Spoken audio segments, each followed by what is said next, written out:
The wine glass shattered at Elena Hartley's feet, and the entire ballroom turned to look at her. Red liquid spread across the polished floor like a small crimson river, soaking into the hem of her plain gray dress. For a moment, nobody moved. Then laughter broke out from a cluster of women standing near the tall windows, their fans fluttering in front of painted smiles.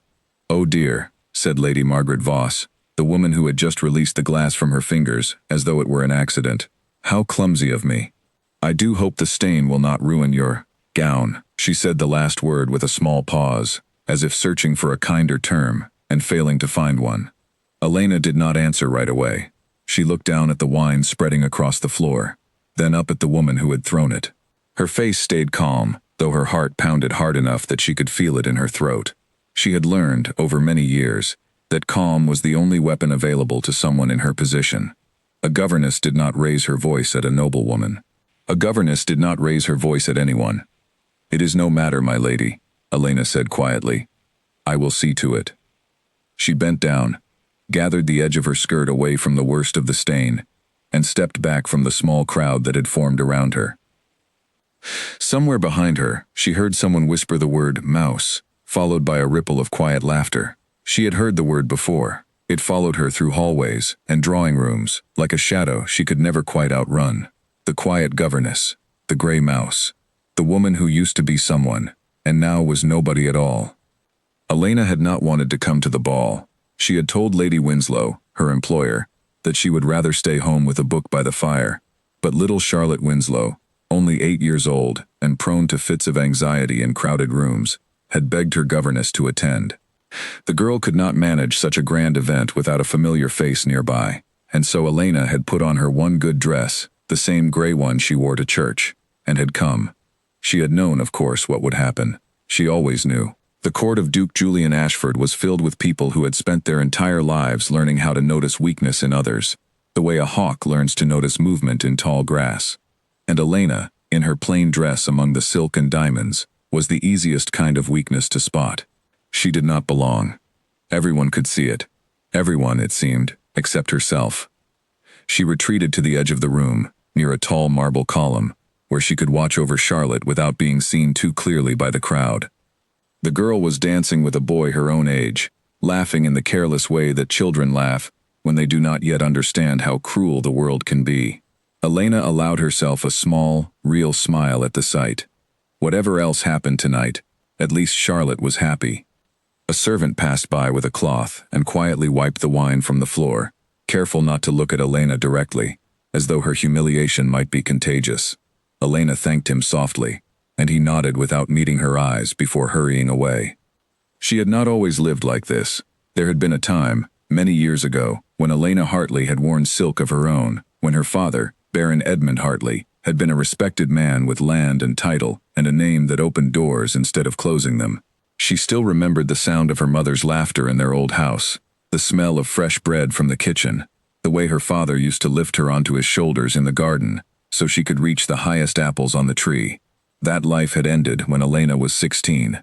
She did not like to think about how it ended, or why, though the memory lived inside her, the way an old wound lives inside a body, long after the skin has healed over it. What mattered now was that her father's name meant nothing anymore, and that she, his only child, had been left with nothing but her education and her manners, both of which had become her only means of earning a living. She had trained herself, over the years, to walk through rooms like this one, without letting her face show what she felt. Tonight was no different. She straightened her spine, lifted her chin very slightly, and kept her eyes on Charlotte, refusing to give the women near the window the satisfaction of seeing her upset. "They are cruel because they are bored," said a voice beside her. Elena turned, startled, and found herself looking at an older woman she recognized as one of the court's housekeepers, a woman named Agnes, who had worked in the Ashford household for over 30 years. Agnes was not dressed for the ball. She had likely come to check on the refreshment tables and pause to rest her feet. "I did not ask for pity," Elena said, though not unkindly. "I am not offering any," Agnes replied, her eyes sharp beneath gray brows. "I am simply telling you the truth. Women like Lady Voss need someone smaller than themselves to feel large. It has nothing to do with you, dear, and everything to do with them." Elena considered this for a moment, It is difficult to remember that, when the wine is still on my dress. Agnes almost smiled. Difficult things are usually the ones worth remembering. She glanced toward the center of the room, where a tall man in a dark blue coat stood near the head table, speaking with several older gentlemen. Besides, you are not entirely without eyes upon you tonight. Not the ones you might expect. Elena followed her gaze and saw him for the first time that evening. Duke Julian Ashford, master of the house, the most powerful man in the entire province. She had seen him from a distance before, at other gatherings, but had never spoken to him directly. There was no reason she ever would. Dukes did not speak to governesses, not unless the governess had done something wrong. He was younger than she had expected the first time she had seen him months ago, perhaps only a few years older than herself, with dark hair and a serious expression that rarely changed.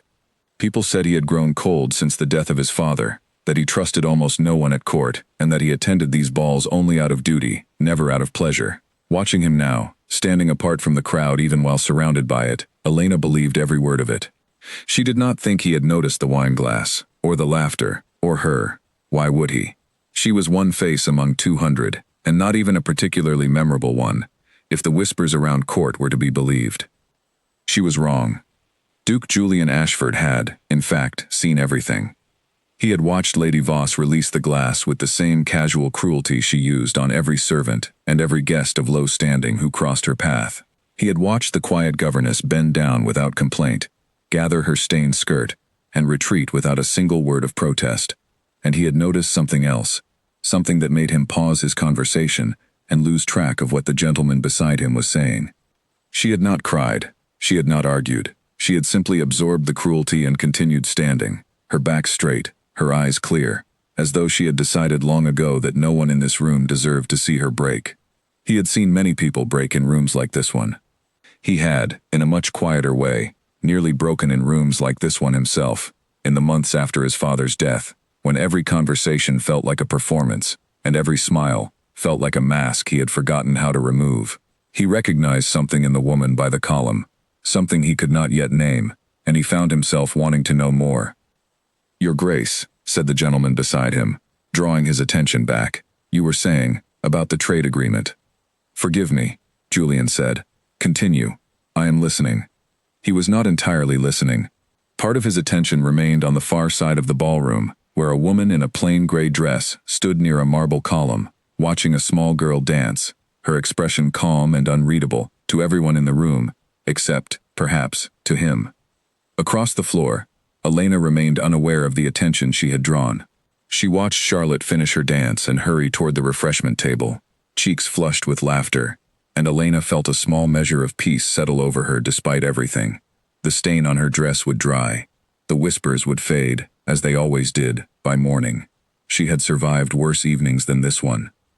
She could not have known, standing there in her plain gray dress with wine drying at the hem, that this particular evening would be remembered for years to come. Not because of what Lady Margaret Voss had done to her, but because of what would happen many weeks later, in this very ballroom, when the most powerful man in the province would kneel before her in front of everyone who had ever mocked her name. But that moment was still far away. Tonight, Elena Hartley simply gathered what remained of her dignity, straightened her damp skirt one final time, and walked quietly back toward Charlotte, ready to take the frightened, laughing child home. She did not look back at the Duke. She had no reason to believe he was watching her at all. She was wrong about that too. Charlotte woke screaming that night, and Elena was at her bedside before the second cry had even finished leaving the child's throat.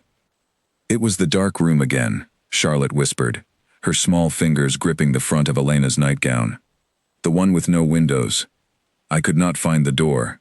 Elena sat on the edge of the bed and gathered the girl into her arms, smoothing her hair the way her own mother used to do for her, long ago, before everything changed. "You are safe," she said softly. "There is no dark room here, only your own bed and your own window and the moon watching over you."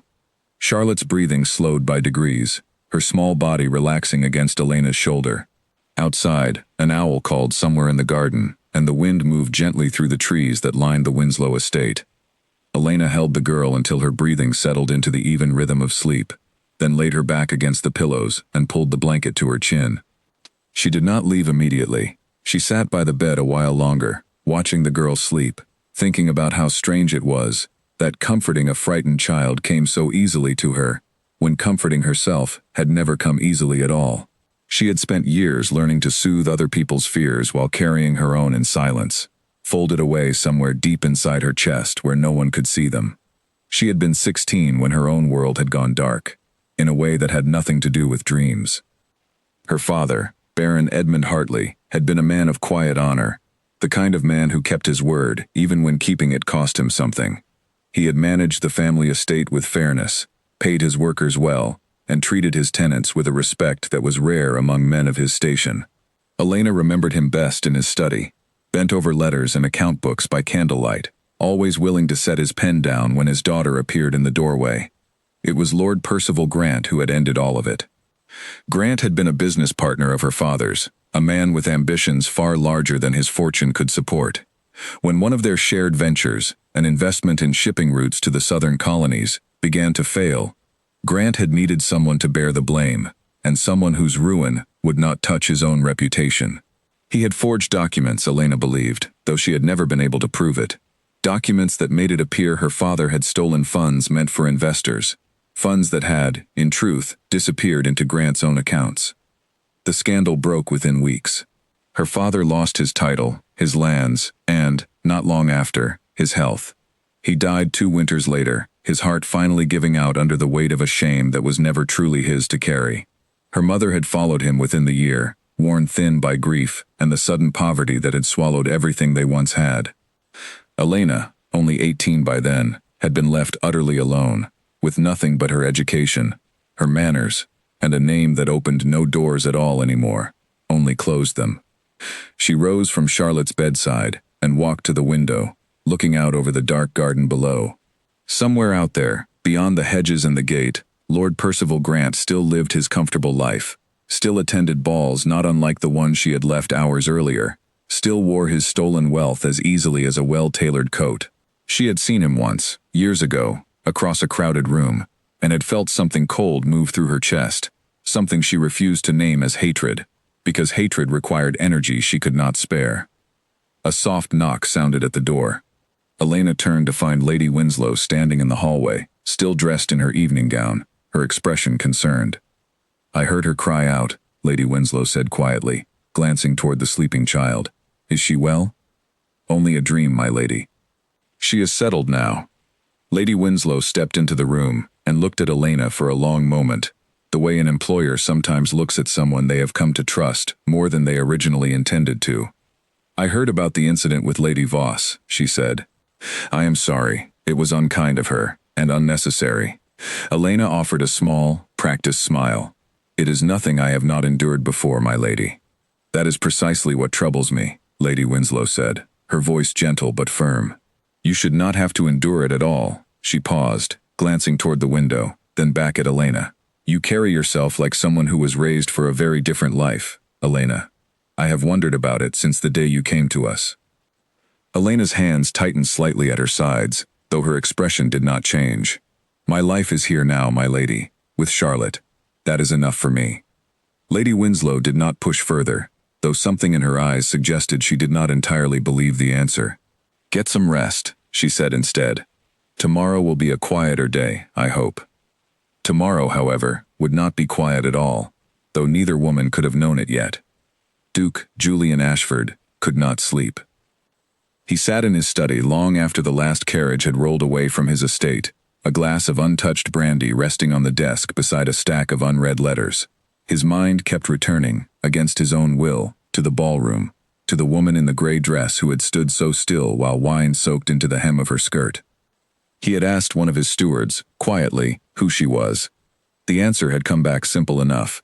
Elena Hartley, governess to the Winslow family's youngest daughter, employed for the past 3 years, known among the household staff for her patience and her quiet kindness. Nothing remarkable, the steward had said, nothing that would explain why the Duke had asked at all. But Julian had noticed something the steward had not mentioned, something he had seen with his own eyes across a crowded room. The woman's bearing had not matched her station. Governesses, in his experience, moved through ballrooms with a kind of practiced smallness. an effort to take up as little space as possible so as not to draw attention from their betters. Elena Hartley had not moved that way at all. She had stood with the straight back of someone who had once belonged in rooms exactly like that one, who had simply forgotten, or been forced to forget, that she still did. He thought of his own father, dead now nearly 2 years, and the lessons the old Duke had drilled into him since childhood. A true noble is known not by his birth but by his bearing in difficult moments. His father had said those words to him more times than Julian could count, usually after some failure of Julian's own composure as a boy, some moment of temper or impatience that had earned a stern lecture rather than punishment. He had grown into those words over the years, had built his entire understanding of leadership around them. And there, tonight, in a room full of nobles who had inherited their titles and done little to earn them, a governess in a stained gray dress had shown more bearing than half the guests combined. He rose from his desk and walked to the window, looking out over the moonlit grounds of his estate. Somewhere beyond the hedges, past the edge of his own lands, Elena Hartley was likely asleep, unaware that she had occupied the Duke's thoughts for the better part of the evening. He told himself it meant nothing, that curiosity was not the same as interest, that a man in his position could not afford to develop feelings for a woman with no title and no fortune, regardless of how she carried herself in a ballroom. He almost believed himself.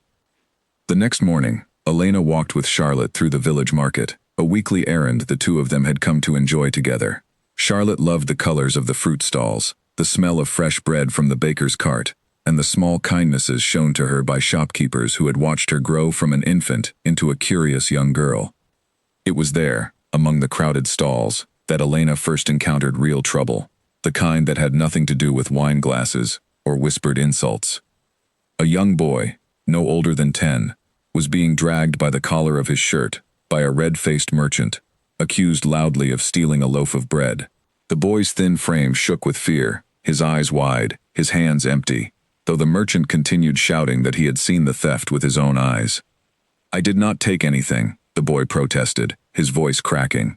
"I swear it, sir. I only looked at the bread. I did not touch it." The merchant did not listen. A small crowd began to gather, some sympathetic, most simply curious, the way crowds always gathered around trouble in a market square. Elena felt Charlotte's hand tighten around her own, the girl's face pale with worry. "Elena, help him," Charlotte whispered urgently. "Please." Elena hesitated only a moment. She had learned, over years of quiet service, that stepping into disputes rarely ended well for someone in her position. But the boy's fear was real, and the merchant's anger seemed to be building towards something worse than shouting. She stepped forward before she had fully decided to.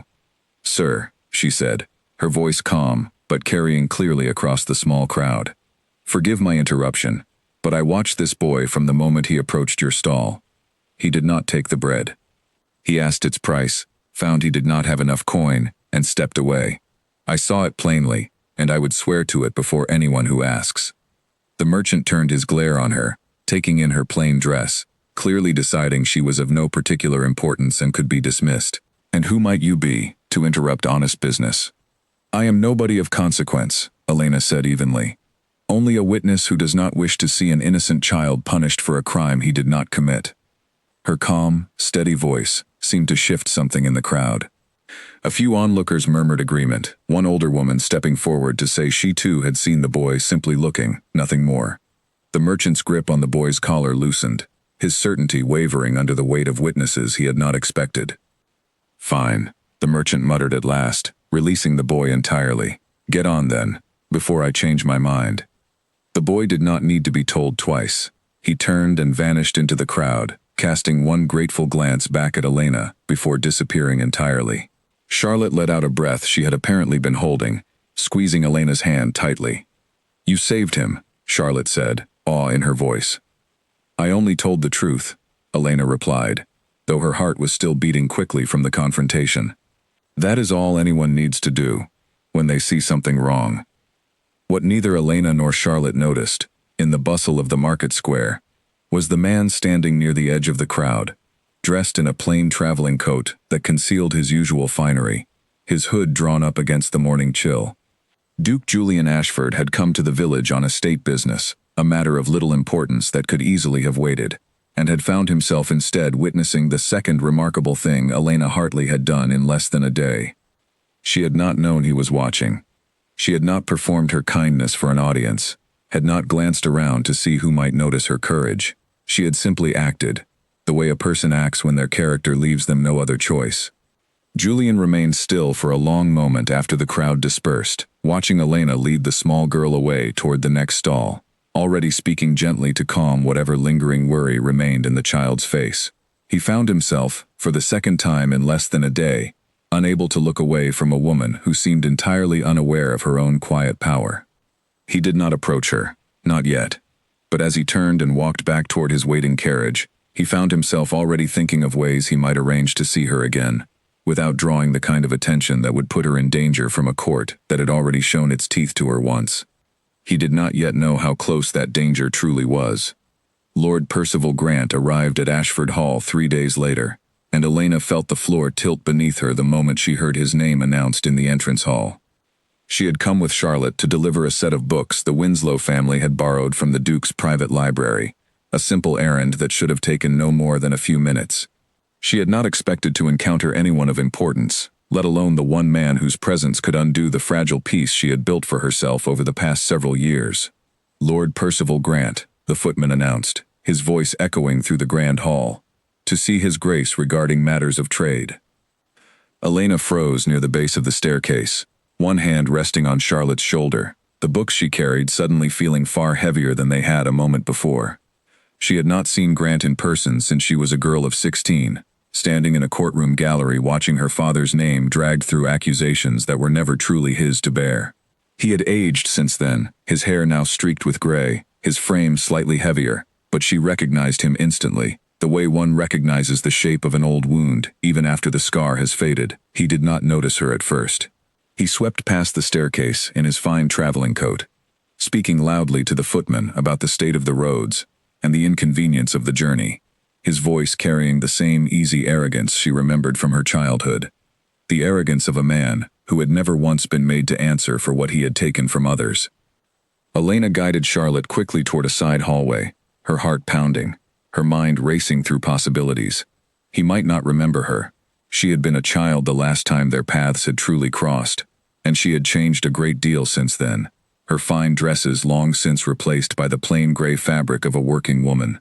There was reason to hope she could simply disappear into the background of the household, unnoticed and unremarkable, exactly as she had trained herself to be. "Miss Hartley." The voice came from behind her, and Elena turned to find Duke Julian Ashford himself, standing at the entrance to the side hallway, dressed in his usual dark coat, his expression unreadable as always. She had not expected to encounter him either, and for a moment she simply stared, uncertain how to respond to being addressed directly by name, by a man who, as far as she knew, had never spoken a single word to her before. "Your Grace," she said quickly, dropping into a curtsy, pulling Charlotte gently down beside her. "Forgive the intrusion. We came only to return the books Lady Winslow borrowed. We did not mean to disturb your household." "You are no disturbance," Julian said, his tone carrying none of the coldness she had expected from a man of his rank. "I understand you had a rather eventful morning in the village market a few days past." Elena's breath caught slightly. She had not realized anyone of consequence had witnessed the incident with the boy and the merchant. "I only spoke the truth, Your Grace. Nothing more." "That is precisely what impressed me," he said. "Truth is a rarer commodity at court than most people realize." He glanced down at Charlotte, who was watching the exchange with wide, curious eyes, and something in his expression softened further. "And you must be Miss Charlotte Winslow. I have heard a great deal about your kindness toward the kitchen cat that lives near your family's stables." Charlotte's eyes widened even further. "You know about Whiskers?" "I make it my business to know a great many things," Julian said, a faint smile touching the corner of his mouth, an expression so rare among the household staff that several passing servants actually paused to stare. Elena watched this exchange with a strange, unfamiliar warmth spreading through her chest, quickly followed by wariness. She had learned not to trust kindness from powerful men, not after everything Lord Percival Grant had shown her about how easily charm could hide cruelty. But there was something different in the Duke's manner, something that did not feel performed for an audience. particularly since the hallway held no audience worth performing for. "We should not keep your grace from his guests," Elena said carefully, glancing toward the main hall, where Lord Grant's voice could still be heard, growing fainter as he was led deeper into the house. "I understand Lord Grant has arrived on business." Something shifted in Julian's expression at the mention of the name, a flicker of distaste he did not bother to fully conceal. "Lord Grant arrives on business rather too often for my comfort," he said. "He fancies himself an advisor to every noble house in the province, though I have never found his advice particularly trustworthy." Elena said nothing, though her hands tightened slightly around the books she carried. Julian noticed the small movement, though he could not have known its cause, and he found himself curious about the flash of tension that had crossed her otherwise composed features at the mere mention of Grant's name. "You seem troubled by the name," he observed carefully. "It is nothing, Your Grace," Elena said quickly, perhaps too quickly. "I do not know the man personally." It was not entirely a lie. She did not know him personally, not anymore, not in any way that mattered. She knew only what he had done, and what he continued to enjoy, a life built on the ruins of her father's reputation, and she had no intention of revealing that history to a duke she had only just met, in a hallway where anyone might overhear. Julian studied her for a long moment, sensing there was more beneath her words than she was willing to share, but he did not press the matter. He had learned, in his own painful way, that people revealed their deepest truths only when they were ready, never when they were pushed. "Well," he said instead, his tone lightening deliberately, "I would not wish to keep you from your errand, though I confess, Miss Hartley, I find myself curious to speak with you again, under less accidental circumstances." Elena's cheeks warmed slightly, and she was grateful for the dim lighting of the hallway that likely hid the color from his notice. "I am only a governess, Your Grace. I do not often find myself in circumstances worth repeating." "On the contrary," Julian said quietly, "I find that the most worthwhile circumstances are usually the ones nobody expects." Before Elena could formulate a response, a servant appeared at the end of the hallway, informing the Duke that Lord Grant was waiting in the drawing room, and growing impatient.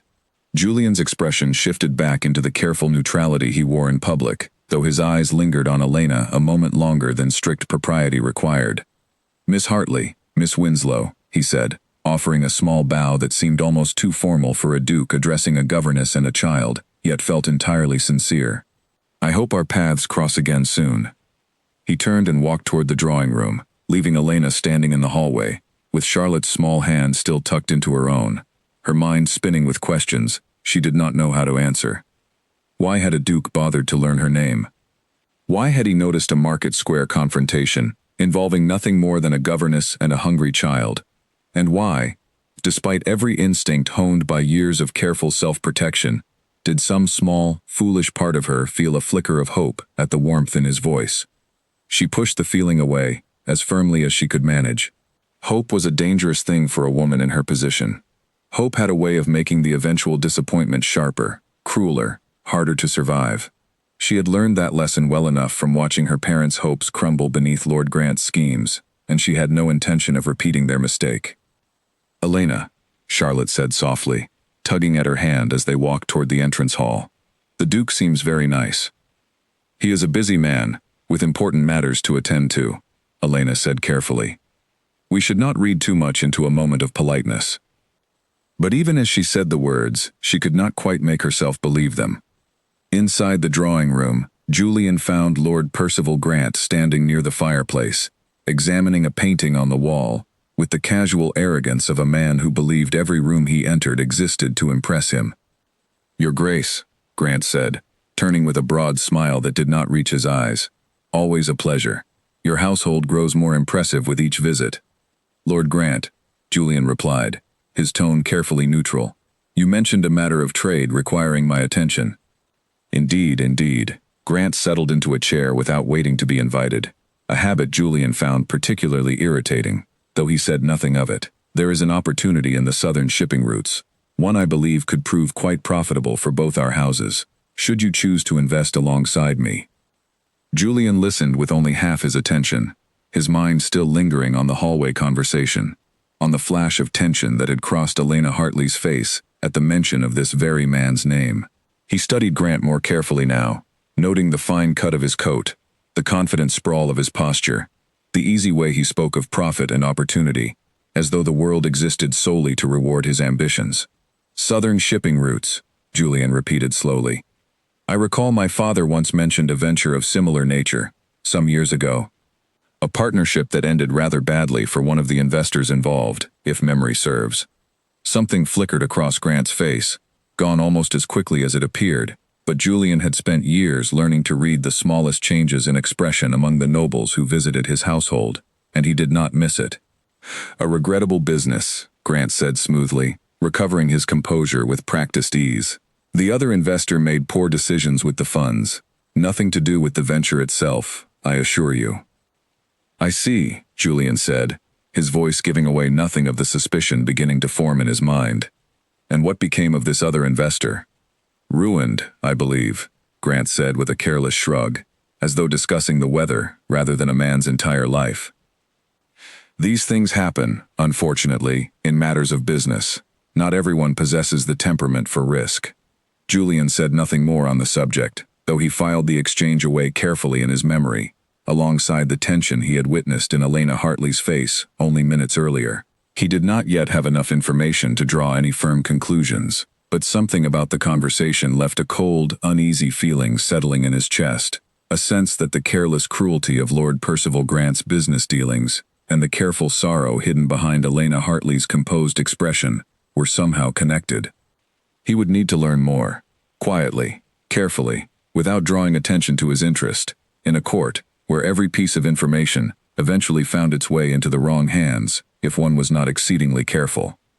For now, he simply nodded along to Grant's continued talk of shipping profits, his mind already working through the pieces of a puzzle he had only just begun to notice, one that would, in time, reveal far more than he had ever expected to find.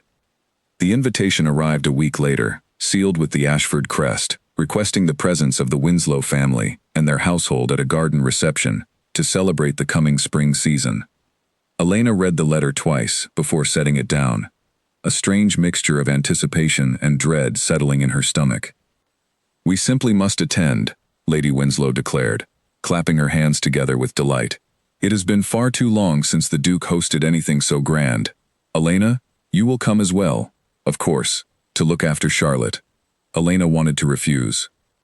Every instinct honed by years of careful self-protection told her that returning to Ashford Hall, particularly to an event attended by the full breadth of provincial nobility, would only invite more of the cruelty she had endured at the winter ball.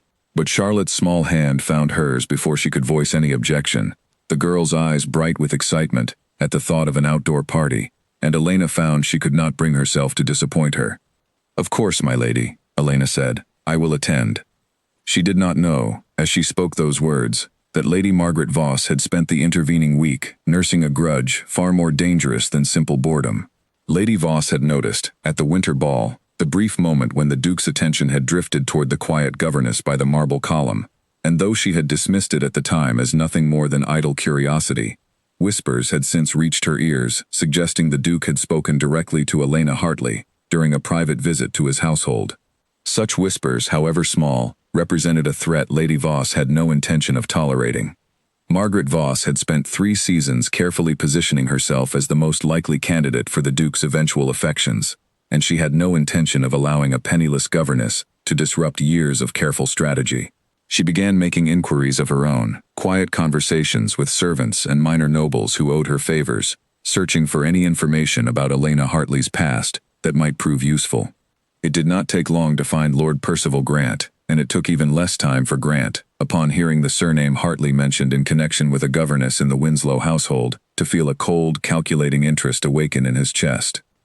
Hartley, you say, Grant said carefully, when Lady Voss approached him at a small gathering, 3 days before the garden reception. There cannot be many families of that name remaining in the province. You know something of her, Lady Voss said, her eyes sharpening with interest. Grant considered his words carefully before answering.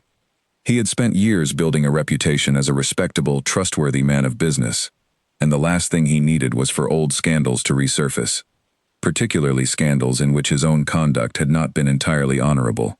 But the thought of Baron Edmund Hartley's daughter working as a common governess, having fallen so far from the life she had once known, sparked a petty satisfaction in him that he found difficult to resist sharing. "Her father was Baron Edmund Hartley," Grant said finally, keeping his voice low. "A business partner of mine, some years ago. He made poor decisions with certain investment funds. The scandal ruined him entirely. I understand he died shortly after, and his wife not long thereafter." Lady Voss's smile widened slowly, dangerously. "How very interesting. A ruined nobleman's daughter, working as a common servant. I wonder how the Duke would feel, knowing the woman who has caught his attention comes from such a disgraced family." "I would think carefully before spreading such information," Grant said, a note of caution entering his voice, though it was clear his concern was more for his own reputation than for Elena's well-being. The details of the scandal were never entirely settled. It would not do for old questions to be raised again. "Oh, I have no intention of raising questions about you, Lord Grant," Lady Voss said sweetly, patting his arm in a gesture that felt more threatening than reassuring. "Only about her. A little reminder to the court of where she truly belongs might serve everyone's interests rather well, don't you think?" Grant said nothing further, though he made no effort to stop her either. He told himself it was not his concern what Lady Voss chose to do with the information, that he bore no responsibility for whatever humiliation she might arrange for the Hartley girl. It was easier, he had found over the years, to believe such things than to examine too closely the damage his own choices had caused. The garden reception began beautifully. The Ashford grounds transformed into a landscape of blooming flowers and carefully trimmed hedges, small tables scattered beneath white canopies, musicians playing softly near a central fountain. Elena walked with Charlotte through the gathering, grateful for the open air and the pleasant weather, allowing herself a rare moment of genuine enjoyment as she watched the girl chase butterflies near the flower beds. She saw Duke Julian Ashford across the lawn, deep in conversation with several visiting dignitaries, and told herself firmly that she had no reason to seek his attention, that their two brief conversations meant nothing beyond simple courtesy from a man known for his fairness toward all members of his household and its associates. She kept her distance, content to watch Charlotte play, until Lady Margaret Voss approached with a small group of noblewomen, trailing behind her like satellites around a bright, dangerous star. "Miss Hartley," Lady Voss said, her voice carrying just loud enough to draw the attention of nearby guests. "How wonderful to see you again. I do hope your dress survived our little accident at the winter ball." Elena felt the familiar tightness settle in her chest, though she kept her expression carefully composed. "It survived well enough, my lady. Thank you for your concern." Of course.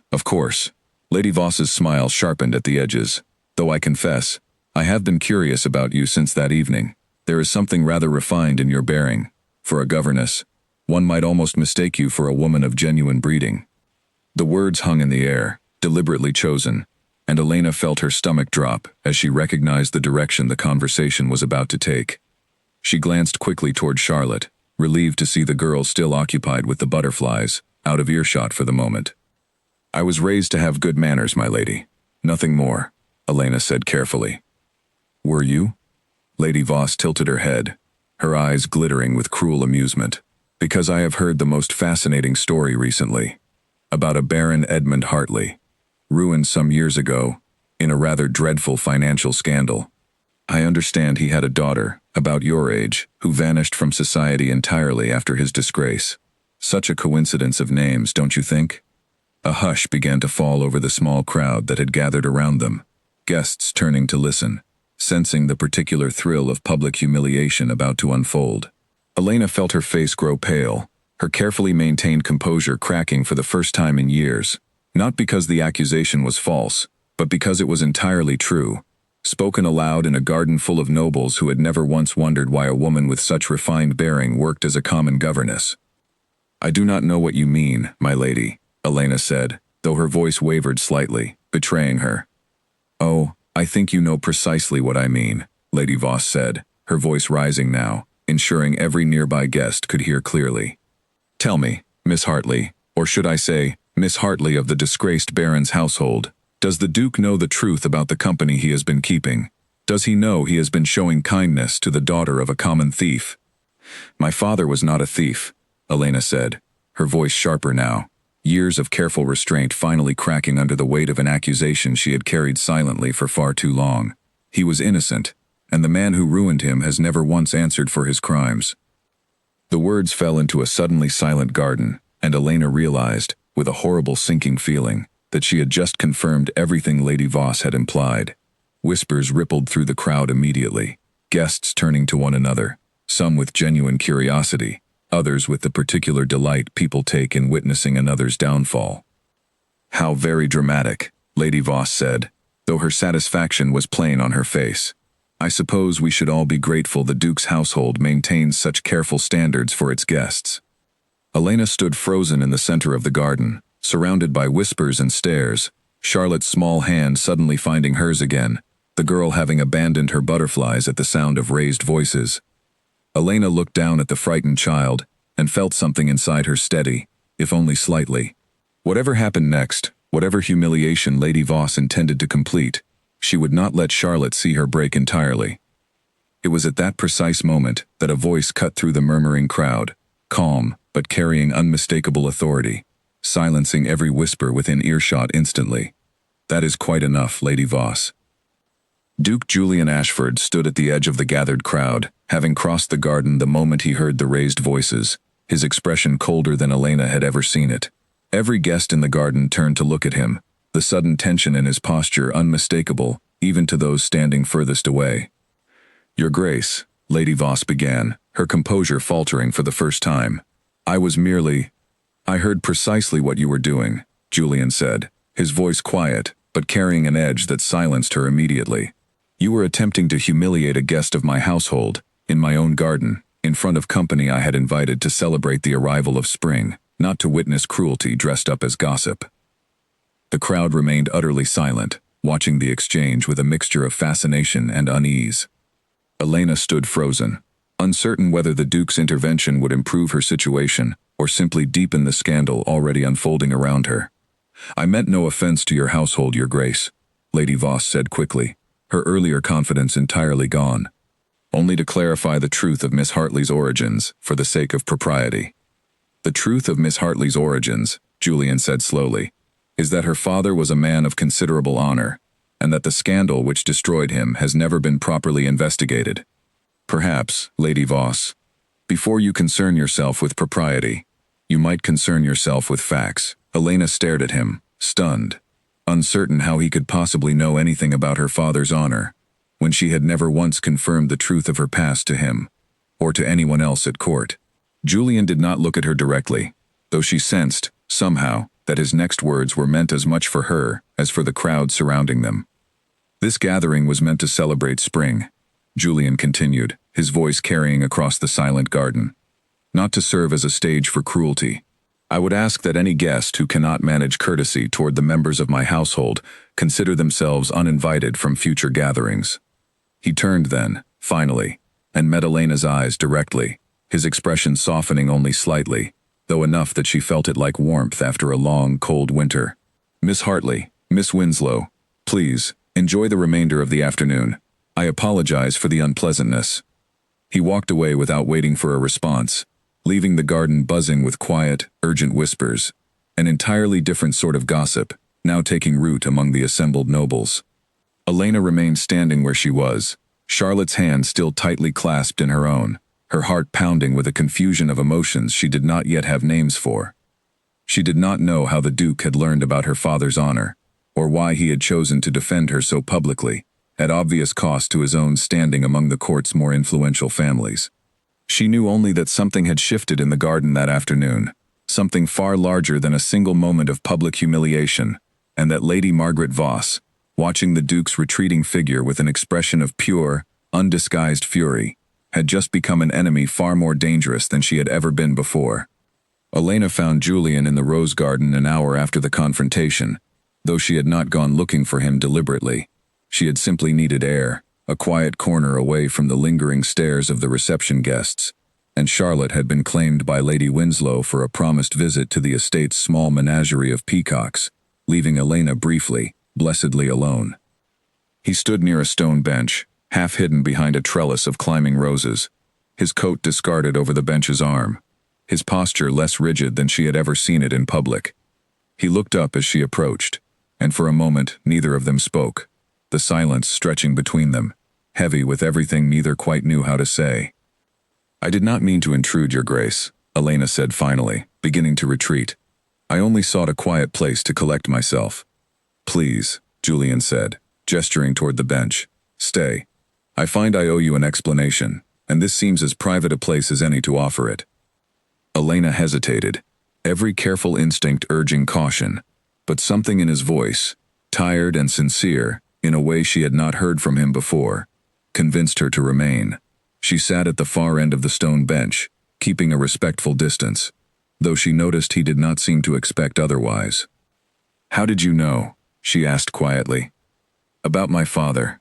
I have told no one at court the truth of my history, not since I came to work for the Winslow family." Julian was quiet for a moment, choosing his words carefully. "I did not know, not with certainty, until this afternoon. But I suspected, after a conversation I had with Lord Grant some days ago. He mentioned a business venture that had ruined one of his partners, years past. Something in the way he spoke of it, so carelessly, struck me as wrong, and I noticed, when I mentioned the matter, that you seemed troubled by his name, though you claimed not to know him." Elena's hands folded tightly in her lap. "You have been investigating me. I have been investigating him," Julian corrected gently. "You simply became part of the picture, once I began asking questions among people who remembered the scandal. Your father's name came up more than once, always spoken with regret, never with the scorn Lord Grant seemed to expect. Several of the older nobles I spoke with believed the accusations against him were false from the beginning, though no one had the courage, or the evidence, to say so publicly at the time."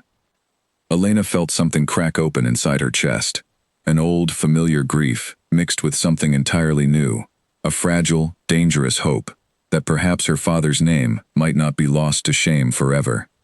"My father was innocent," she said quietly.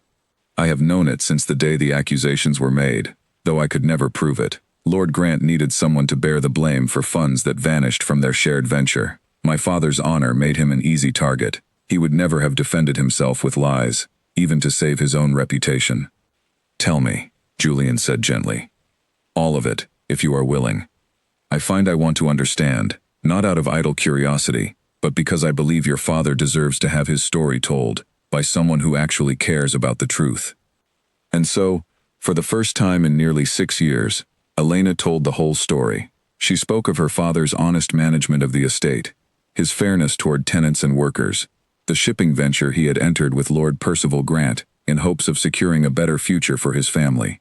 She spoke of the sudden accusations, the forged documents that appeared seemingly from nowhere, the swift and merciless judgment of a court eager for scandal and unwilling to look too closely at evidence that might have complicated a simpler story. She spoke of her father's slow decline, his heart finally failing under the crushing weight of a shame he had never earned, and her mother's death not long after, worn down by grief and sudden poverty neither of them had been prepared to face. She spoke of the years that followed, the desperate search for any position that might allow her to survive, the education her parents had given her becoming her only asset, once their fortune and name had been stripped away. She spoke of learning to make herself small, quiet, unremarkable, because a woman with a ruined name who drew too much attention invited only further cruelty from a world that had already decided her worth. Julian listened without interrupting, his expression darkening with each new detail, a slow, building anger on Elena's behalf that she found strangely comforting, having spent so many years carrying her grief entirely alone. "He should never have been allowed to escape justice," Julian said quietly, when she had finished. "Grant, I mean. If what you say is true, and I believe it is, he destroyed an innocent man's life to protect his own fortune, and has spent the years since living comfortably off the wreckage he created." "I have thought the same thing, every day, for 6 years," Elena said, her voice barely above a whisper. "But proof is a difficult thing to find, when the man you accuse holds far more power and far more friends at court than you ever will." "Perhaps," Julian said, something determined entering his voice. "But you are no longer entirely without friends at court either, Miss Hartley, and I find I have grown rather interested in seeing justice done, where it has been so badly delayed." Elena looked at him, searching his face for any sign of performance, any hint that his words were simply the careless kindness of a powerful man, who would forget his promises the moment something more pressing captured his attention. She found nothing of the sort. His expression held only quiet, steady resolve, the same expression she imagined he wore when addressing matters of genuine importance to his estate and his people. "Why would you concern yourself with my family's troubles, Your Grace?" she asked finally. "You owe me nothing. I am only a governess. My father's ruin happened long before you inherited your title, and has no bearing on your household or your responsibilities." Julian considered the question seriously, as though he had been asking himself the same thing since the winter ball, and had not yet arrived at a complete answer. "I have spent 2 years since my father's death, surrounded by people who want something from me," he said slowly. "Land, favor, influence, marriage, to secure their own family's advancement. Every conversation feels like a transaction, every smile calculated for effect. You are the first person I have met in a very long time who wants nothing from me at all, who did not even seek my attention, who simply endured cruelty with more dignity than half the court could manage on their best day." He paused, seeming to gather his thoughts before continuing. "My father used to tell me that true nobility is measured by character, not birth. I did not fully understand what he meant until I watched you stand quietly beneath an unfair accusation, twice now, without ever once losing yourself to bitterness. That is a kind of strength I do not often encounter, Miss Hartley, and I find myself unwilling to simply look away from it." Elena's cheeks warmed, and she looked down at her hands, uncertain how to respond to words so sincere. They left her feeling more exposed than any public humiliation ever had. "You are very kind, Your Grace, but kindness from a duke can be a dangerous thing for a woman in my position. It invites exactly the sort of attention Lady Voss demonstrated so clearly this afternoon." "I am aware of the risk," Julian said quietly, "and I will not pretend the court's reaction to my defending you today will be simple or without consequence.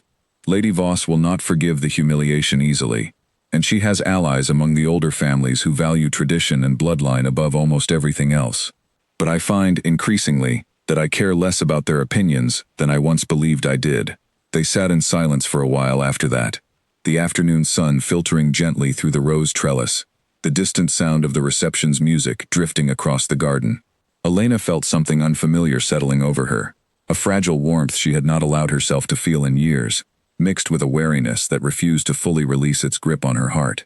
She had learned, through painful experience, that hope could be as dangerous as any enemy, that believing too easily in kindness had a way of leaving deeper wounds than cruelty ever could.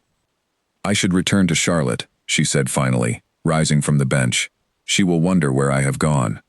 "Of course," Julian said, standing as well, though he made no move to end the conversation entirely. "Miss Hartley." "Elena, if I may." She paused, turning back to look at him, something in his use of her given name sending an unexpected flutter through her chest. "Your Grace?" "I intend to look further into the matter of your father's ruin," he said, quietly, carefully, so as not to alert Lord Grant to my suspicions before I have gathered sufficient evidence. It may take time, but I do not make promises lightly, and I am making one to you now. If your father was innocent, as I believe he was, I will see his name restored, and I will see Lord Grant answer for what he has done." Elena felt tears gathering unexpectedly at the corners of her eyes. 6 years of carefully controlled grief, threatening to break loose all at once. "Why?" she asked again, softer this time, genuinely wanting to understand. "Why would you risk so much, for someone you barely know?" Julian considered her for a long moment, his expression open in a way she suspected very few people at court had ever been permitted to witness. "Because some things are worth the risk," he said simply. "Justice, truth, and, I am beginning to suspect you." Elena did not know how to respond to such a statement, and so she said nothing at all, offering instead a small, trembling curtsy before turning and walking quickly back toward the main gathering, her heart pounding with a confusion of fear and fragile, dangerous hope she had not permitted herself to feel in longer than she could remember. Behind her, Julian remained standing among the roses, watching her retreat, already turning over in his mind the careful steps he would need to take to unravel 6 years of buried lies, without alerting the man responsible to the danger now gathering quietly against him. Neither of them noticed the figure standing near the garden's edge, half concealed behind a hedge, who had overheard enough of their conversation to understand precisely what threat was now forming against him. Lord Percival Grant's face had gone pale beneath his composed expression, his mind already working through the possibilities, calculating how much danger the Duke's growing interest in Elena Hartley truly represented to the comfortable life he had built upon her father's ruin. He would need to act carefully, and soon, before the Duke's quiet investigation uncovered truths that Grant had spent 6 years working very hard to bury.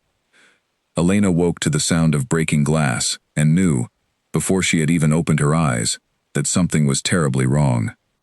She rose quickly from her bed in the small governess quarters attached to the Winslow household, pulling a shawl around her shoulders as she hurried toward the window. Below, in the moonlit courtyard, she could see nothing unusual, no sign of intruders or disturbance, and for a moment she wondered if the sound had simply been part of a dream, some echo of the anxiety that had followed her since the garden reception 3 weeks earlier. Then she heard it again, closer this time, coming from the direction of the study where Lord Winslow kept his private papers, and she realized with a cold jolt of fear that the sound had been real after all. She hurried down the darkened hallway, her bare feet silent against the wooden floor, pausing only when she reached the study door, which stood slightly ajar, a thin line of candlelight visible through the gap. She could hear movement inside, papers being shuffled, drawers opening and closing with careful, practiced quiet. Her heart pounded as she pressed closer to the door frame, peering through the narrow opening. A man stood at Lord Winslow's desk, his back to the door, going through the drawers with obvious purpose. Elena did not recognize him immediately, but something in his build, his careful movements, suggested he was no common thief searching for coin or valuables. He was searching for something specific. She must have made some small sound, some sharp intake of breath, because the man turned suddenly, and Elena found herself staring into a face she did recognize, one of the men she had seen occasionally in Lord Grant's company at various gatherings over the past weeks, a hired agent, rather than a nobleman himself. "You should not be awake," the man said quietly, setting down the papers he had been examining. Elena's mind raced. She could scream, alert the household, but the man stood between her and any easy escape, and something in his cold, calculating expression told her he had not come prepared to simply retreat if discovered. "What are you looking for?" she asked, her voice steadier than she felt. "Letters," the man said simply. "Correspondence between Lord Winslow and the Duke, regarding certain business matters that do not concern you." Elena's blood went cold. She understood immediately what he meant. Julian had told her, during their few careful private conversations over the past weeks, that he had begun quietly gathering evidence regarding her father's ruin, corresponding with old business associates, and searching estate records for any trace of the forged documents that had destroyed Baron Edmund Hartley's reputation 6 years earlier. If Lord Grant had learned of this investigation, and had sent men to intercept any evidence before it could be gathered, then the danger was far greater than Elena had allowed herself to imagine. "There is nothing here that concerns Lord Grant," Elena said carefully, backing slowly toward the hallway. "You should leave, before you are discovered." The man's expression hardened, and he took a step toward her, clearly having decided that a witness could not simply be allowed to walk away and raise an alarm. Elena's heart pounded as she calculated the distance to the nearest bell pull, the one used to summon household staff in emergencies, mounted on the wall several feet down the hallway. She did not wait for him to close the distance further. She turned and ran, her bare feet slapping against the wooden floor, reaching the bell pull just as she heard his footsteps pounding behind her. She yanked the cord hard, the distant sound of bells echoing through the sleeping household, and then turned to face the man, her back pressed against the wall, prepared to defend herself however she could. But the man had already stopped, calculating his own risk now that the alarm had sounded, and with a final, cold glance in Elena's direction, he turned and fled down a side passage that led toward the servants' entrance, disappearing into the darkness before the first household staff arrived, sleepy and alarmed, to investigate the commotion. Lord Winslow himself appeared moments later, a candle in hand, his face creased with concern, as he took in Elena's pale, shaking form and the ransacked study behind her. "Elena, what happened? Are you injured?" "A man was searching your study, my lord," Elena said, her voice trembling now that the immediate danger had passed. "I believe he was sent by Lord Grant, searching for correspondence between yourself and the Duke." Lord Winslow's expression darkened considerably at the mention of Grant's name. "This is a serious matter," he said. "I will send word to His Grace immediately." Julian arrived at the Winslow estate within the hour, having ridden through the darkness the moment he received word of the intrusion, his expression grim, with a fury Elena had never before witnessed from him. He found her in the drawing room, wrapped in a blanket, a cup of untouched tea growing cold on the table before her, still visibly shaken from the encounter. "Elena," he said, crossing the room quickly, his usual careful composure entirely abandoned. "Are you truly unharmed?" "I am unharmed," she said, though her voice still carried a slight tremor. "Frightened, but unharmed." He fled before he could do more than search the study. Julian sat beside her, close enough that their hands nearly touched, close enough that Elena could feel the tension radiating from him, barely contained beneath his controlled exterior. "This is my doing," he said quietly. "I should have anticipated that Grant might respond this way, once he suspected the investigation was underway. I have put you and this entire household in danger." "You could not have known he would act so quickly, or so recklessly," Elena said, though she understood the fear beneath his guilt, the same fear that had kept her awake many nights since their conversation in the rose garden, wondering what Lord Grant might do once he realized his carefully constructed life was under threat.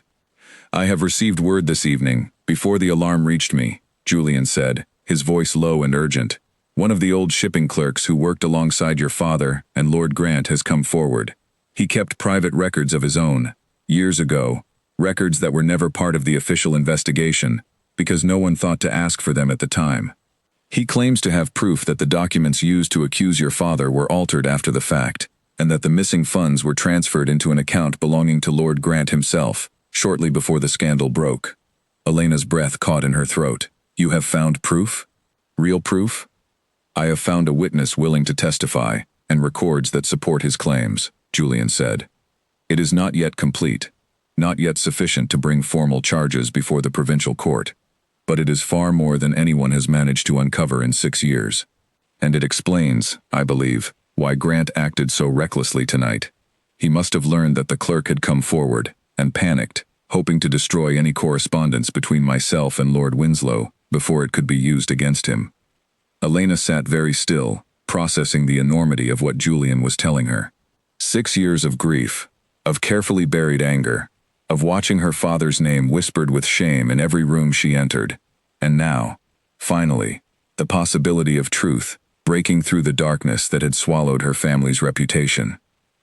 "What happens now?" she asked quietly. "Now," Julian said, his expression hardening with renewed determination, "we gather the remaining evidence carefully, and we ensure Lord Grant has no further opportunity to destroy what proof remains. I will not allow tonight's intrusion to go unanswered, Elena. Your father's name will be restored, and Grant will finally face the justice he has evaded for far too long." He reached out then, taking her hand gently in his own, a gesture so simple and yet so significant that Elena felt her carefully maintained composure threaten to crumble entirely. "But first," he said softly, "I need you to be safe. I will have guards posted at the Winslow estate immediately, and I would prefer, if you are willing, that you and Charlotte relocate temporarily to Ashford Hall, where I can ensure your protection more directly."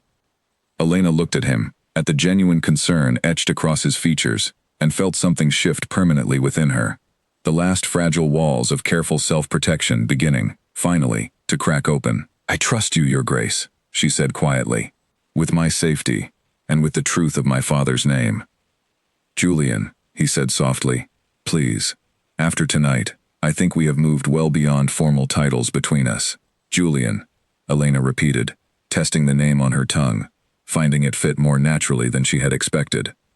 "Thank you for everything you have done, and everything you are still willing to do."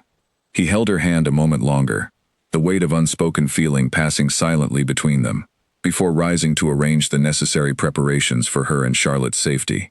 As he left the room to speak with Lord Winslow about the guards and the arrangements for their departure, Elena remained sitting quietly, staring at the place where his hand had rested against hers, feeling for the first time in 6 long years that perhaps, finally, justice and happiness were not entirely beyond her reach after all.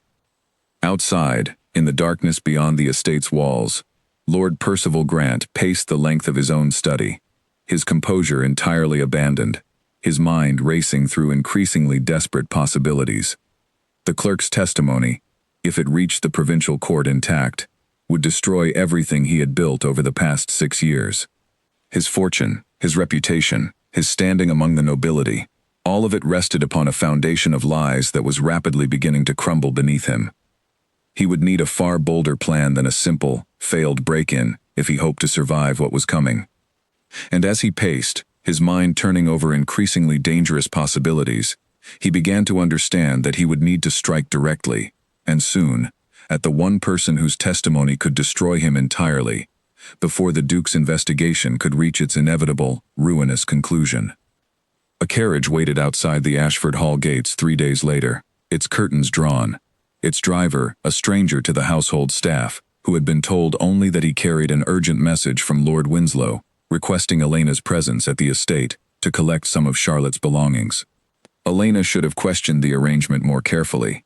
She had grown accustomed, over the past 3 days at Ashford Hall, to a level of safety and comfort she had not known in 6 years.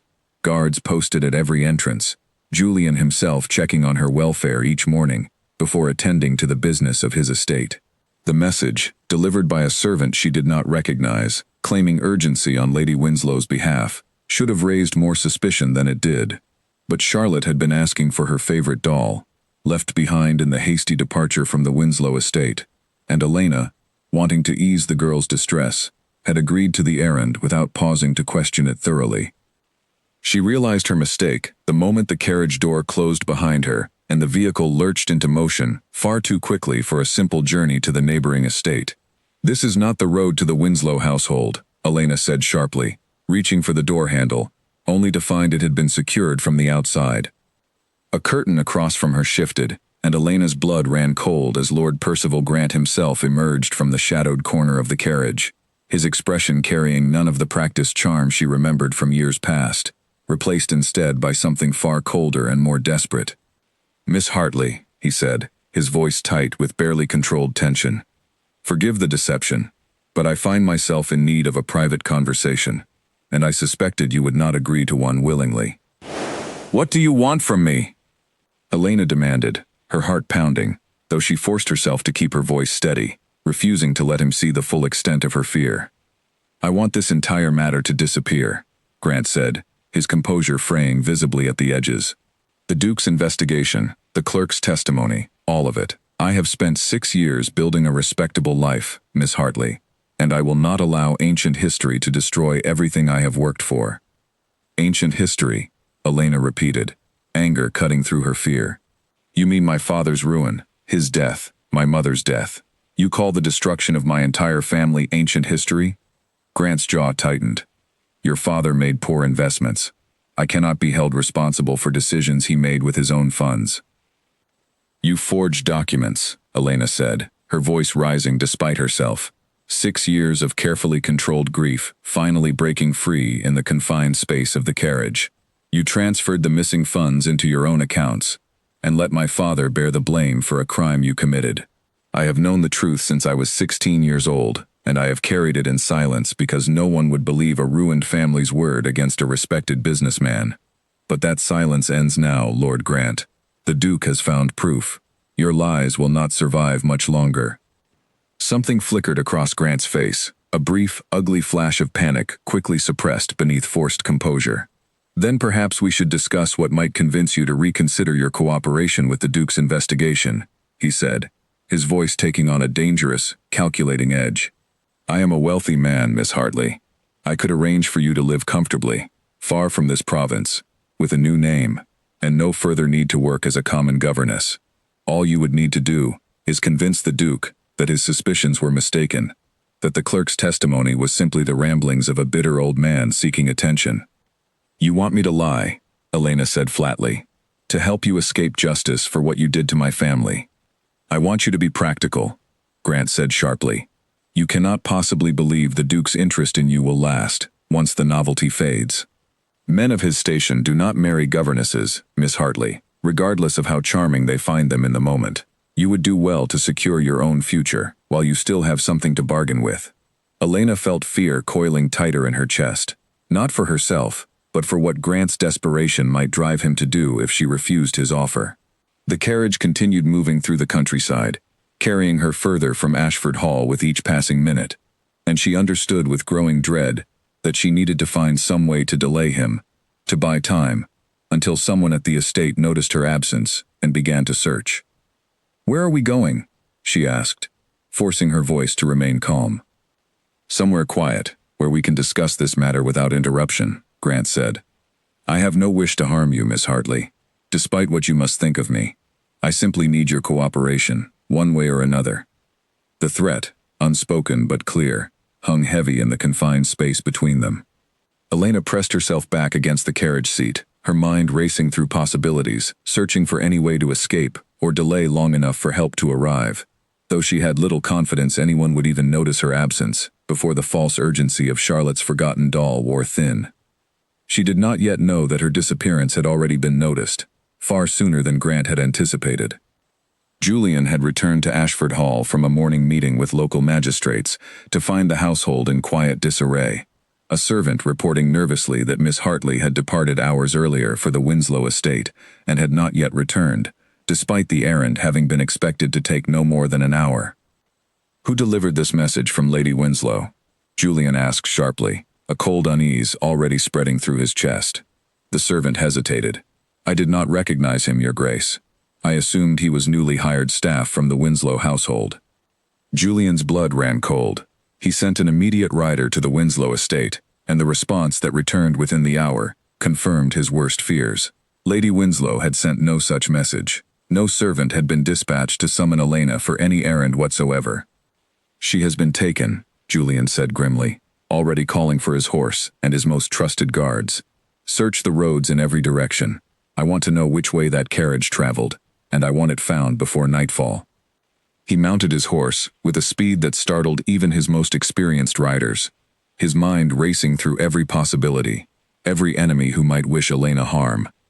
Lady Voss, still bitter over her public humiliation at the garden reception, seemed an unlikely candidate for anything so bold as a kidnapping.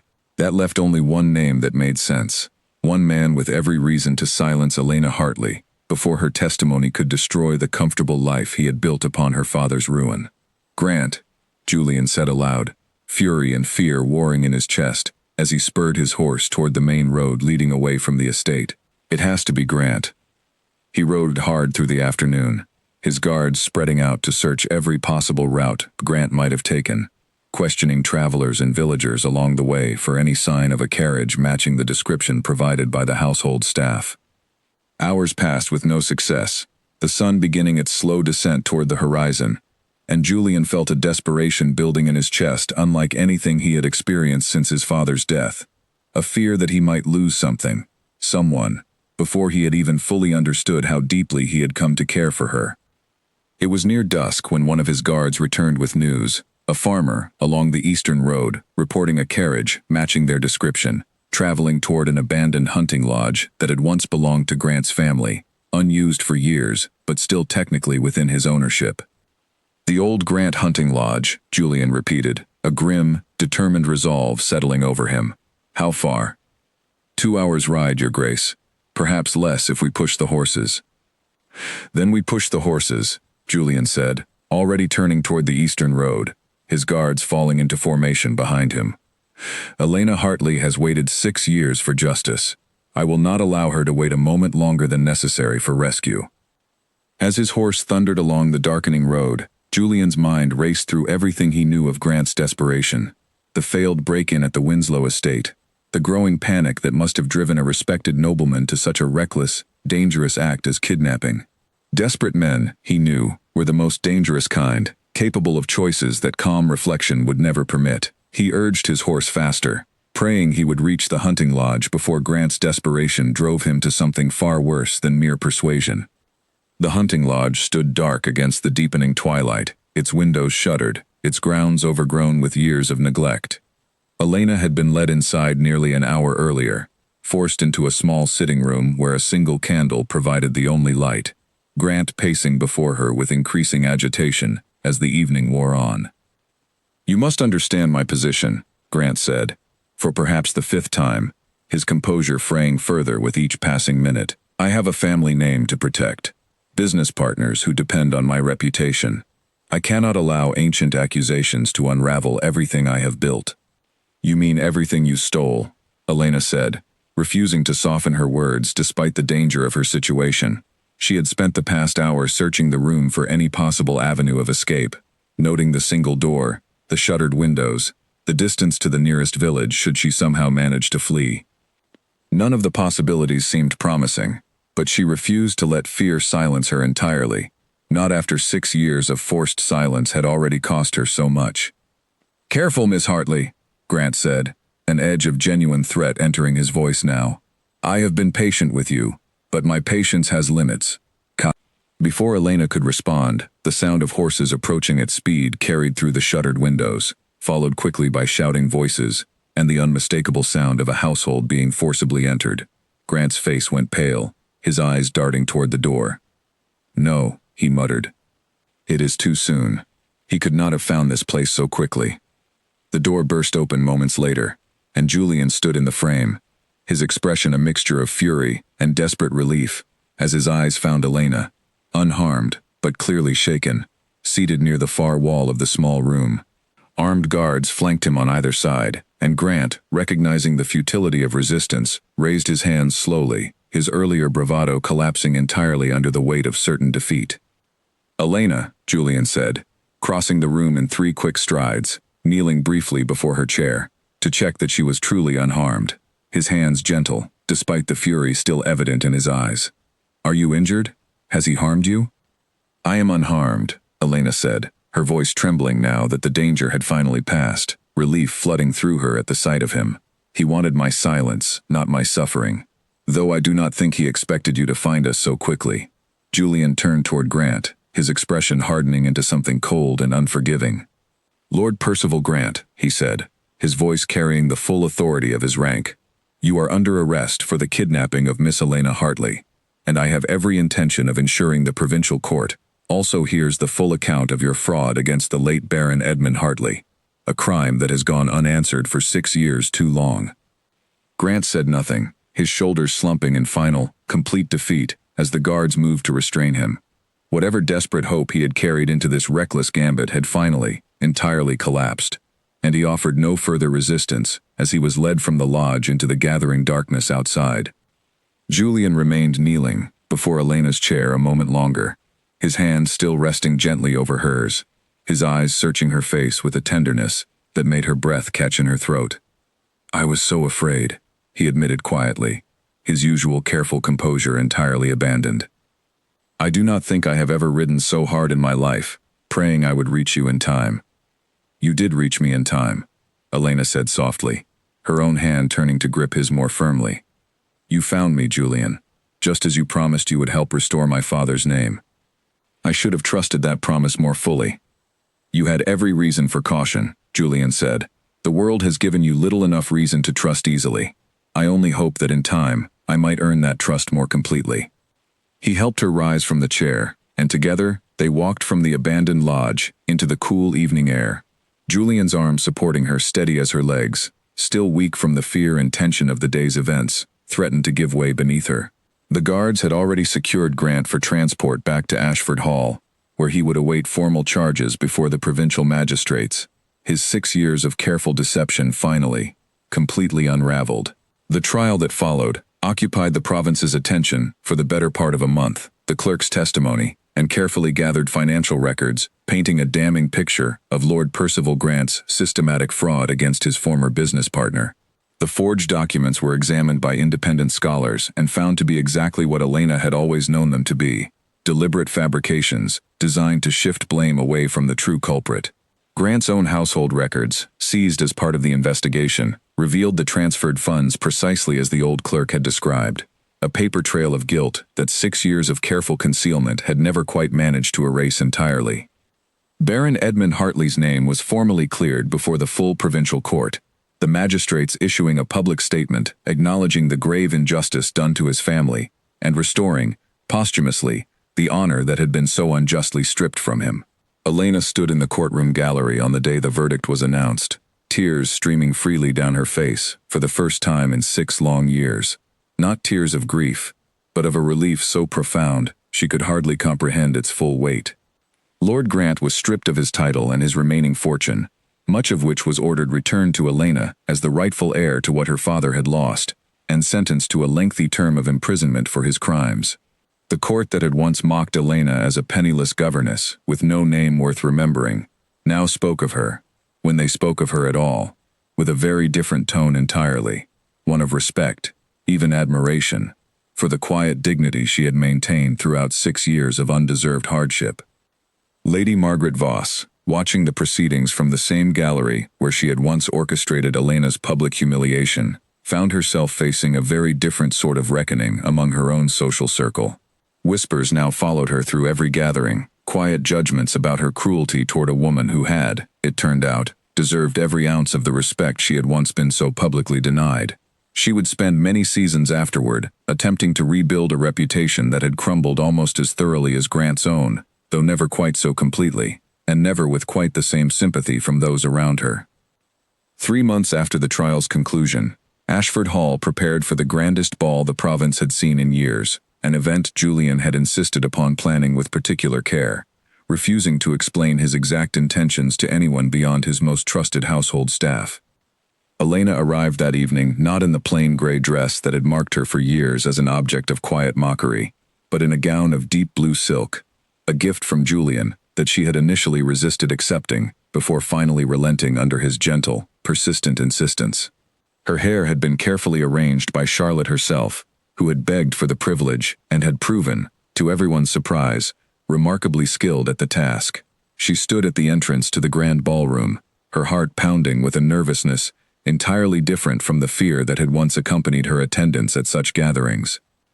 The room fell silent as she entered, though this silence carried none of the cruel amusement of the winter ball months earlier. Instead, the assembled nobility watched with genuine curiosity, aware by now of the remarkable story that had unfolded over the past months. The ruined baron's daughter whose name had finally been restored, whose courage had caught the attention of their own duke. Julian stood at the far end of the ballroom, near the same marble columns where Elena had once retreated in humiliation, though his eyes now held nothing but warmth as he watched her cross the room toward him. The musicians paused their playing as he raised a hand, silencing the last murmurs of conversation among the gathered guests. Every eye in the ballroom now fixed upon the Duke and the woman he had summoned them all to witness. 6 months ago, Julian began, his voice carrying clearly across the silent ballroom. In this very room, a woman was mocked and humiliated for the crime of wearing a plain dress and carrying an unfamiliar name.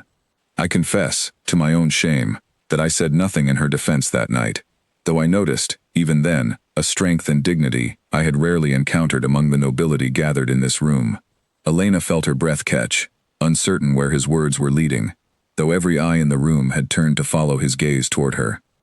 Since that night, Julian continued, I have watched Elena Hartley endure cruelty, danger, and injustice, with a grace that has taught me more about true nobility than any lesson my own father ever offered me. Her father, Baron Edmund Hartley, was a man of genuine honor, destroyed by the greed and deceit of a man this court once welcomed among its most respected members. That injustice has finally been corrected, but I find I am not satisfied with correction alone. He crossed the ballroom floor toward her, and Elena stood frozen, scarcely able to breathe, as he stopped before her, the entire assembled court watching in stunned silence. And then, before every noble who had ever whispered the word mouse behind their painted fans, before Lady Margaret Voss herself, standing pale and silent near the edge of the crowd, Duke Julian Ashford knelt. He knelt fully, one knee against the polished ballroom floor, his head bowed before her in a gesture that violated every rule of court hierarchy, every expectation of how a duke was meant to comport himself before those beneath his station. Gasps rippled through the crowd, whispers breaking out, despite the solemnity of the moment, though Julian did not seem to notice or care. Elena Hartley, he said, his voice steady, despite the magnitude of what he was doing. I kneel before you, not as a duke offering charity to a governess, but as a man who has come to recognize true worth when he finally encountered it.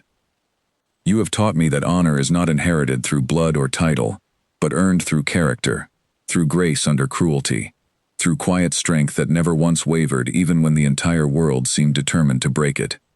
He reached into his coat and produced a small ring, its design elegant but understated, precisely the sort of gift Elena might have chosen for herself, had circumstances ever permitted such indulgence. I am asking you, before every witness in this room, to become my wife, not out of pity for what you have endured, but out of profound respect, and, I hope you will believe me, genuine love for the woman you have proven yourself to be. Elena stood staring down at him, tears streaming freely down her face. 6 years of grief and struggle, and careful, guarded hope, finally breaking loose entirely, in a rush of emotion she no longer had any desire to hide.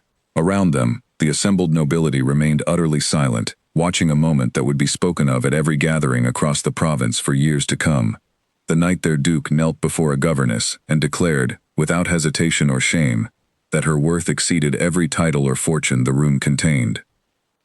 "Yes," Elena said, her voice breaking with emotion, though it carried clearly enough for the entire ballroom to hear. "Yes, Julian, I will marry you." The ballroom erupted into applause, genuine and enthusiastic, as Julian rose to his feet and gathered Elena into an embrace that spoke of months of carefully restrained feeling, finally allowed its full expression. Even those nobles who had once mocked her joined the applause now, swept up in the undeniable romance and justice of the moment, though Elena noticed, with a private, satisfied smile, that Lady Margaret Voss remained conspicuously silent near the edge of the crowd, her face a careful mask over what must have been considerable bitterness. Charlotte, watching from where she stood beside Lady Winslow, clapped her small hands together with delighted enthusiasm, calling out something about Elena becoming a real duchess now, which drew warm laughter from the surrounding guests, and a fond, grateful smile from Elena herself. As the musicians resumed playing, and the ballroom filled once more with movement and celebration, Julian led Elena onto the dance floor, his hand steady against her waist, his eyes never leaving her face. "I meant every word," he said softly, for her ears alone. "You are the strongest, most honorable person I have ever known, and I intend to spend the rest of my life making certain you never again doubt your own worth." Elena rested her head briefly against his shoulder as they moved together across the floor. 6 years of loneliness and quiet endurance finally giving way to a future she had never quite allowed herself to imagine. "Thank you," she whispered, "for seeing me, when everyone else in this room chose only to look away." "I could not have looked away if I tried," Julian replied, holding her closer as they danced beneath the bright chandeliers of Ashford Hall, surrounded by a court that had once mocked her and now watched, in humbled silence, as the quiet governess became, at last, exactly what she had always deserved to be. Spring arrived early the following year, and with it came the wedding that the entire province had spent months anticipating, whispered about in every drawing room and market stall from the Ashford estate to the smallest neighboring villages. Elena had expected, given everything that had unfolded over the past year, that she might feel overwhelmed by the scale of the celebration Julian insisted upon planning. Yet standing at the entrance of the chapel on the morning of the ceremony, she felt only a quiet, steady joy that had taken her many months to fully believe she deserved. Agnes, the old housekeeper who had first offered Elena kind words on that difficult winter evening so long ago, stood near the chapel doors, dabbing at her eyes with a handkerchief, insisting loudly to anyone who would listen that she had known from the very beginning that something remarkable would come of the quiet governess and the guarded young duke. Charlotte, now 9 years old and thoroughly convinced of her own importance in the entire affair, walked ahead of Elena down the aisle scattering flower petals with tremendous ceremony, beaming with pride at having been chosen for such an important role. Julian waited at the altar, dressed in formal attire that could not entirely disguise the nervous energy radiating from him, an unusual sight for a man who had spent years cultivating an image of unshakable calm before the court. When Elena appeared at the far end of the chapel, dressed in a gown of pale ivory that Charlotte had helped select during weeks of delighted deliberation, Julian's carefully maintained composure broke entirely, a wide, unguarded smile spreading across his face that drew soft laughter and murmured approval from the assembled guests. The ceremony itself passed in a warm blur for Elena, vows exchanged with steady voices, despite the emotion clearly visible in both their faces. The chapel filled not only with nobility, but with villagers and household staff, who had come to know and respect Elena during her years of quiet service, people who had never once mocked her plain dresses or her humble station, and who now celebrated her happiness as genuinely as if she were family. Lady Margaret Voss did not attend the wedding, having quietly withdrawn from provincial society some months earlier, her reputation never quite recovering from the public revelation of her cruelty toward a woman whose true worth the entire court had eventually come to recognize. Elena felt no particular satisfaction in her absence, no lingering desire for revenge against a woman who had once caused her such pain. She had learned, through the long, difficult years of her own suffering, that holding on to bitterness served no purpose beyond prolonging one's own unhappiness, and she had no intention of allowing old wounds to shadow the joy of her new beginning. The months following the wedding brought changes Elena could scarcely have imagined during her years as an overlooked governess. She settled into her new role as Duchess with the same quiet grace that had first caught Julian's attention, though she insisted, much to the surprise of the household staff, on maintaining many of the habits she had developed during her years of humbler circumstances. She continued to personally oversee Charlotte's education, refusing to fully relinquish the role that had brought such meaning to her difficult years. And the Winslow family remained close friends of the Ashford household, their visits frequent and warmly welcomed. She also began, with Julian's full support and encouragement, a quiet project that had grown from her own painful experience with injustice, a fund established to support families who had been wrongfully ruined by fraud or false accusation, providing legal assistance and financial support to those who lacked the resources or standing to defend themselves against powerful, well-connected accusers. The fund grew steadily over the following years, helping dozens of families reclaim reputations and fortunes that had been unjustly stripped from them, a living tribute to the father whose honor Elena had spent 6 long years fighting to restore. Baron Edmund Hartley's name, once whispered with shame throughout the province, came to be remembered instead for the quiet dignity of his daughter, who had transformed her own suffering into a legacy of genuine justice for others facing similar hardship. Elena often thought of her parents during these years, wishing they could have lived to see the life she had finally built, though she found comfort in believing that somewhere, somehow, they knew the truth had finally prevailed. Lord Percival Grant served the full term of his imprisonment, his once considerable fortune reduced to nothing, his name becoming, in the years that followed, a cautionary tale told among the province's business community about the dangers of unchecked greed and the inevitability of eventual justice, however long delayed. Elena never visited him during his imprisonment, feeling no need to seek closure through confrontation with a man who had already lost everything that once gave him power over her family's fate. She had found her closure instead in the restoration of her father's name, in the love she had built with Julian, and in the quiet, meaningful work of helping others avoid the suffering she herself had endured. 2 years after their wedding, Elena gave birth to a daughter, whom she and Julian named Grace, in honor of the quality Elena had struggled so hard to maintain throughout her years of hardship, and which had ultimately proven to be her greatest strength. Charlotte, now 11 years old, took to her role as an older sister figure with tremendous enthusiasm, insisting on visiting the nursery daily to help however she could, much to the amused indulgence of the household staff.